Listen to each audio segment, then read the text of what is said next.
When I got traded to Phoenix, I had no more, I don't have any help. I got Dan Marley, Kevin Johnson. I said, we're going to the finals. So once I got to the finals, I was like, I got Michael Jordan, mano a mano, what is what I wanted.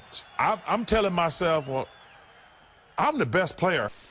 We lose game one. Before game two, I'm talking to my daughter. She said, Dad, you said y'all were going to win the championship. I said, we're going to win the championship.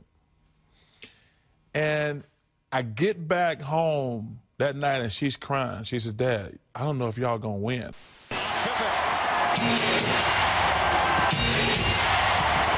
Short to the fadeaway. Michael Jordan with another big shot. Following the series of fakes, Michael Jordan makes it 40 points. I think this guy might be better than me. And I never said that about another basketball player in my life, ever. But I remember being so depressed that night, I said, I don't know if I can beat this guy. When looking back at previous final series in league history, if it's not a sweep, not a blowout, we tend to underrate how hard it was to win that series and, of course, win the championship. And the vast majority of times, when a team repeats or three-peats, the difficulty of that is never fully understood 30 or 40 years later. Case in point with Michael Jordan's Chicago Bulls. As looking at their first three-peat, playing the Phoenix Suns, that Phoenix team, they were legit and the quote-unquote team of destiny.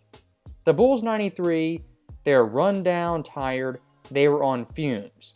The Suns had home court advantage, the MVP, and the best record in the entire league. At that point, Chicago going for a three-peat, that hadn't been done since the Bill Russell Celtics days. Even post-Jordan's Bulls, it's only been done once for the Shaq and Kobe Lakers. Now, when it comes to the Bulls-Suns finals, 30 years later, look at this series. The Bulls have Jordan, Pippen, the whole squad. They're a dynasty. Barkley, he's ringless. Nowadays, we know that. Back in the moment, who knows what could have happened. And even look at the end result. The Bulls' total points, 640. The Suns, also 640. The margin of victory of this series was 0 points. In all of NBA playoff history, finals history, is the closest series all time. And looking at Jordan specifically, the engine of the Bulls team, the reason they won this series, how great he was in games 2 through 5 is actually somehow underrated. I was looking at Jordan these games, 45.5 points, 9.0 boards, 6.5 dimes on 51% shooting. Jordan games 2 through 5 scored 42, 44, 55, and then 41. That's why he's the GOAT! The GOAT! Now, when it comes to the entire 6-game series, not just games 2 through 5, the biggest moments, most iconic moments, is game 4 where Jordan scored 55, and then game 6 where John Paxson hit the shot to clinch the three-peat. For this Suns vs. Bulls series, those two moments are the pinpoint moments everyone always looks at. But if you look past game 6 and game 4, the first turning point moment, the first kind of wow moment, actually came in game 2 in Phoenix, as the Bulls at this point, already at 1-0 in the series, had stolen game 1 on the Suns' home floor. So heading to game 2, the Bulls, they don't have to win, but if they do, it's an added bonus. The majority of times when a team drops game 1 at home, they come back game 2, tie it up 1-1, we have a series. This game 2, the exact opposite. The Bulls this game, they were hungry and motivated to end the series right there. And Jordan this game came out on fire, of course, scoring 42. Some teams might come out here this evening with a sense of satisfaction that they won the first game on the road, at least have a split and then go back home for 3 straight. Not the case with the Chicago Bulls. Coming out of practice yesterday, the emphasis was to be aggressive, win this game tonight, go back home, end it. They don't want to leave Chicago anymore. And it comes directly from their leader, Michael Jordan, who I spoke with earlier, and the decision will be in Michael's hands. Come out as a scorer or come out as a passer and get his teammates involved. The Bulls are a nearly incredible 6-1 on the road in the last 3 NBA Finals. To put it bluntly, if Chicago wins tonight, it's very hard to conceive of Phoenix winning 2 of 3 in Chicago to bring the series back here. Prior to this Bulls vs. Suns matchup, 45 plus years of history, the home team in games 1 and 2 hadn't dropped both those games ever. This series was the first time ever. And how big of a deal that is? When a team goes down 0-2, it's virtually over. And when you're playing Jordan, at that point, it's wraps. The Suns have lived on the edge throughout the postseason, already having faced 4 games in which defeat would have meant elimination. That is not technically true tonight, but it is practically true.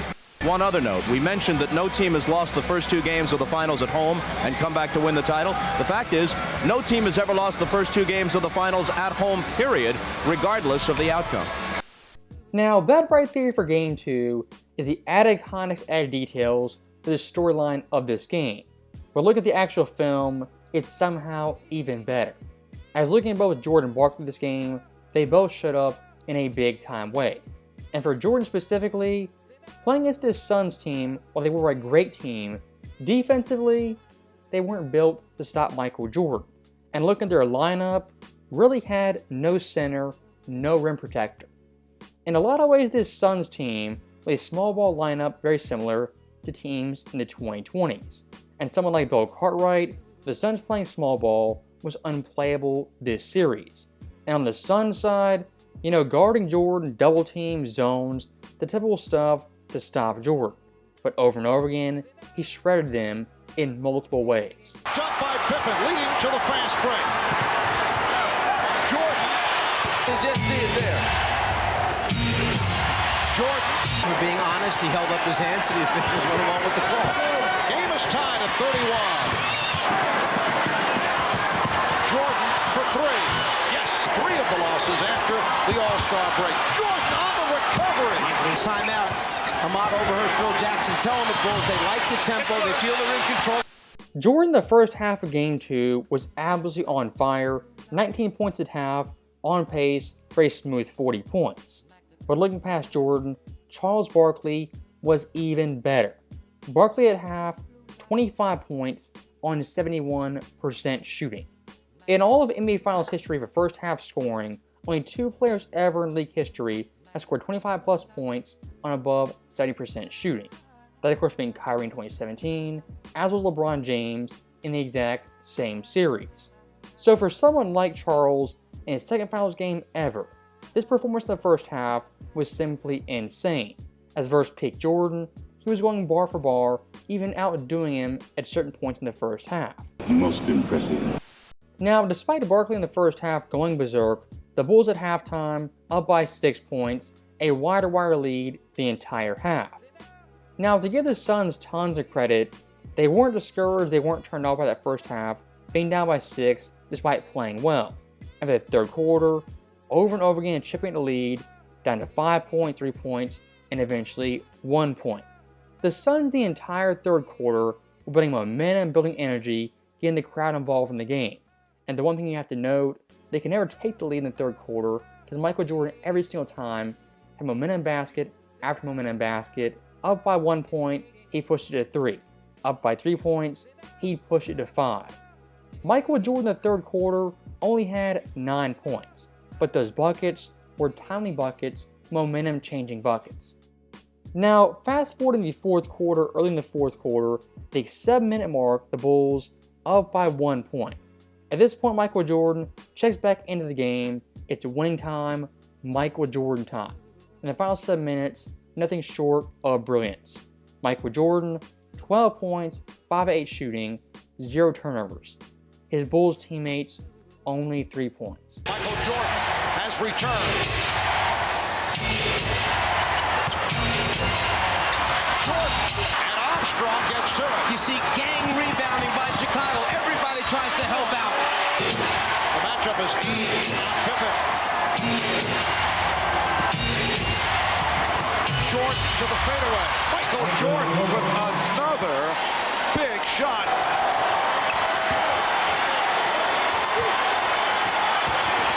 Following the series of fakes, Michael Jordan makes it 40 points. 9 8/10 seconds to go.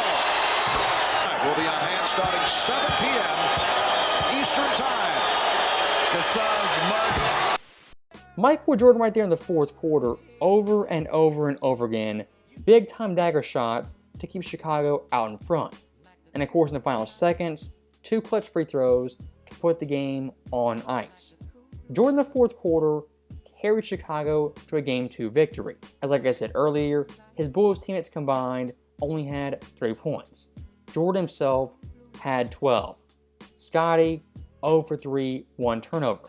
Horace Grant, 0 for 1, and Scott Williams, 0 for at the line. Jordan's Bulls team, top to bottom, had very good players, role players, starters, and of course Pippen, who was an all-star. But here's the one thing everyone forgets. In the fourth quarter, money time, winning time, the guy took over time and time again was Michael Jordan, almost by himself. Was he always going solo? Of course not. The vast majority of times, the burden to win the game was on Michael Jordan's shoulders. Now, comparing Mike versus Charles this game, these two guys, an epic battle, both scoring 42 points. And looking at Charles, debatably the best game of his career given the context and it being the NBA Finals. We lost game 1 because we were so nervous. But in game 2, I played as well as I could play, and Michael just outplayed me. That was probably the first time in my life that I felt like there was a better basketball player in the world than me, to be honest with you. And once again, to hammer this point home, in finals history at this point, no team ever had gone on 0-2 with home court advantage. As looking at the Suns, weren't only a dominant team overall, but at home were especially great. On the season, 35-6, and with Charles in lineup, a very impressive 35-4. Long story short, this Suns team, they were legit and a worthy NBA champion. The only problem is, who they ran into was Michael Jeffrey Jordan in the middle of his absolute apex, games 2 through 5.